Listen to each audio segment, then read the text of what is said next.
Greater Noida के India expo centre में इन्फॉर्मा markets in India द्वारा CPHI और पीमेक इंडिया एक्सपो का 3 दिवसीय 18वें संस्करण का आयोजन किया जा रहा है।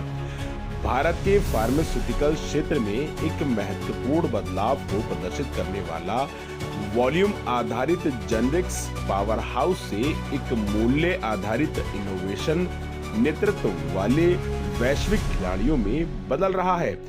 आपको बताते चलें कि इस एक्सपो में फार्मा मशीनरी, पैकेजिंग सामग्री और उन्नत प्रयोगशाला प्रौद्योगिकियों सहित पूरे उद्योग से 120 से अधिक देशों के 2000 से अधिक प्रदर्शक और 50,000 आगंतुक एक साथ आए हैं।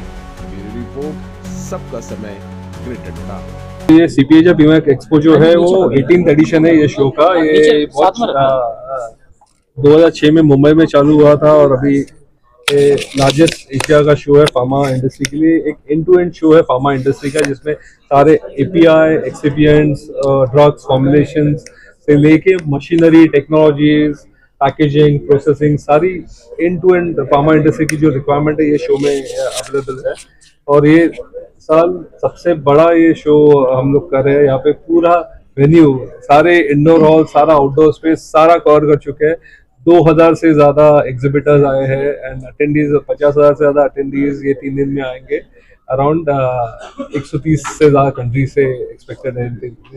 हमारा स्टार्टअप जोन भी होता है जहाँ पे स्टार्टअप्स के लिए अलग फोकस दिया जाता है। इनोवेशन जोन रहता है पे जो नए इनोवेशन दिखाए जाते हैं। और ये थीम ये इवेंट का है कि जैसे आज फार्मा इंडस्ट्री जो इनोवेशन की तरफ जा रहा है, जैसे हम लोग पहले जेनेरिक्स के लिए जाने जाते थे, गवर्नमेंट का फोकस, अभी हम लोग इनोवेशन की तरफ जाए तो इनोवेशन का बहुत ज्यादा फोकस है। API सेल्फ रिलायंस का बहुत फोकस है। जो API जो हम लोग इम्पोर्ट करते हैं उसको कैसे कम किया जाए, चाइना पे डिपेंडेंस कैसे कम किया जाए, बाकी डिजिटाइजेशन हो, आपके जो सस्टेनेबल प्रोसेस हो, ESG नॉर्म से कैसे एफिशिएंटली प्रोसेस किया जाए विदाउट इकोलॉजी पे हार्म करके। तो ये बहुत टेक्नोलॉजिकल एडवांसमेंट का ये शो है जहाँ पे सारी नई टेक्नोलॉजी। तो AI से क्या हो रहा है कि आपका जो ड्रग डिस्कवरी टाइम बहुत रिड्यूस हो रहा है, आपके डेटा बहुत एफिशिएंट हो रहा है। तो वो एक नया इवॉल्व हुआ है एरिया। सो AI की नई टेक्नोलॉजी पे डिस्प्ले पे है। तो टारगेट बहुत है। आज हम लोग एक $60 बिलियन का इंडस्ट्री है। उसमें से अगर देखा जाए 50% डोमेस्टिक और एक्सपोर्ट्स है। 30 बिलियन डॉलर डोमेस्टिक मार्केट है, $30 बिलियन से एक्सपोर्ट मार्केट है। ये इंडस्ट्री आज नेक्स्ट 5 साल में डबल से ज्यादा होने वाला 130 बिलियन डॉलर का इंडस्ट्री की गुंजाइश है 2030। और 47 तक गवर्नमेंट का टारगेट है कि 450 बिलियन डॉलर का हो जाए। आज अगर एक्सपोर्ट्स में देखा जाए तो फार्मेक्सी जो एक्सपोर्ट प्रमोशन काउंसिल है और जो it's one of the top 5 export promotion councils in India. So exports पे भी इतना बहुत ज्यादा। सो ये एक डोमेस्टिक प्लस एक एक्सपोर्ट ड्रिवन सेक्टर है। सो गवर्नमेंट का इसमें फोकस ज्यादा है। बजट में भी उन्होंने 30% से ज्यादा एलोकेशन किया इस बार प्रीवियस ईयर से। सो फोकस है कि जैसे मैक्सिमम यहाँ पे मैन्युफैक्चरिंग हो, जैसे हम लोग वर्ल्ड को अच्छी क्वालिटी मेडिसिन सप्लाई कर सकते हैं। गवर्नमेंट का भी जैसे इनोवेशन पे बहुत फोकस है, इससे भी उन्होंने PLI बेनिफिट डिक्लेयर किया है। तो ऐसे आप इंसेंटिव देंगे इनोवेशन के लिए एक कैपिटल इन्वेस्टमेंट की जरूरत पड़ती है, प्रोसेस की जरूरत पड़ती है। वो भी गवर्नमेंट का उसमें फोकस ज्यादा है कि नए जो ड्रग डिस्कवरीज इंडिया से आ जाए, पेटेंट फाइलिंग हो जाए। तो एक फोकस हो रहा है। तो डेफिनेटली यहाँ पे एज अ शो ऑर्गेनाइजर हम लोग एक प्लेटफॉर्म क्रिएट करें जहाँ पे आपके इनोवेशन दिखाए जाए। जैसे स्टार्टअप्स हो या जो हो, उनके लिए अपनी इनोवेशन है, नई टेक्नोलॉजीज है, नए ड्रग्स है, वो यहाँ पे जो आपने रिसर्च किया वो यहाँ पे शोकेस करो।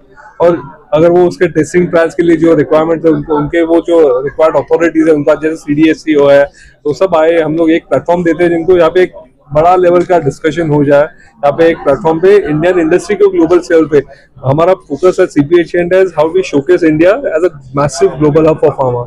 और वो हम लोग एक कर सकते हैं जहाँ पे 120 से ज्यादा कंट्री से लोग आके इंडिया को एक हम लोग शोकेस बना रहे हैं। अभी तक तो जो हमने किया है that is only a beginning.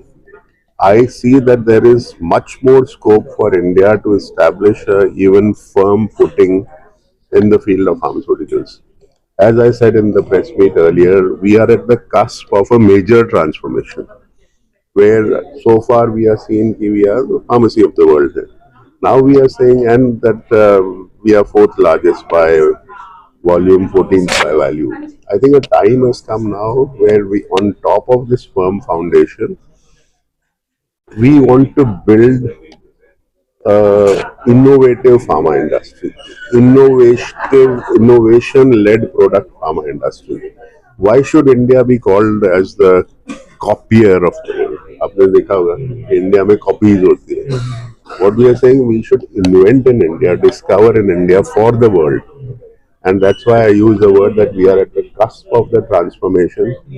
जहाँ इंडिया की छवि अभी तक तो जो है सो है, बट इससे और भी ज्यादा बढ़ेगी. अभी एक तो मैंने बोला कि हमको एक एनवायरनमेंट ऐसा करना है, इकोसिस्टम ऐसा करना है जहाँ पे हम इंटेलेक्चुअल प्रॉपर्टी को प्रोटेक्ट कर पाए. अभी तक इंडिया में इन्वेस्टमेंट इन रिसर्च ओवरऑल अगर आप फार्मा इंडस्ट्री को देखें तो 5% भी नहीं है, whereas ग्लोबली ये 20% करीब है. अभी क्यों नहीं कर रहे हैं? बिकॉज लोगों को लगता है कि मैंने कुछ इतना पैसा डाल के, करोड़ों रुपए डाल के एक नया प्रोडक्ट लेके आया, वो कॉपी हो जाएगा, फिर मैं क्यों करूँ? So we are working with the government and the government is very receptive that we need to come up with a system whereby आपकी जो intellectual property है वो protect हो. But अभी there is one confusion कि अगर हम intellectual property protection करेंगे तो evergreening हो जाएगी. But let me clarify that there are two different. एक होता है patent लेना. Patent is you are protecting your invention, सिर्फ invention. The other thing is regulatory data protection, because जब आप नया दवाई बनाते हैं तो उसकी सेफ्टी और एफिकेसी इस्टेब्लिश करने के लिए और भी ज्यादा टाइम लगता है, सालों लग जाते हैं. Several studies happen. So so regulatory data protection is protection of your regulatory data which you have generated for doing safety and efficacy. तो ये दोनों बहुत अलग सी चीज हो गई. नॉर्मली लोग बोलते हैं नहीं आपने रेगुलेटरी डेटा प्रोटेक्शन किया तो आप मतलब एवरग्रीनिंग कर रहे हो, या पेटेंट की लाइफ बढ़ा है. पेटेंट की लाइफ तो 20 साल ही होती है और जब तक वो लॉन्च होते होते उसके 7-8 साल ही बचते हैं जनरली. तो ये यहाँ पे अब so we are working with the government is also listening to us. But of course in a democracy there is different industry. I mean there are some industry generics बोलेंगे नहीं हमको जेनरिक्स को protect करोगे हमको ये. तो we have to carry all the stakeholders. But I see that वो transformation शुरू हो चुका है. That journey has begun. Now from here it's only moving ahead. It's how fast we can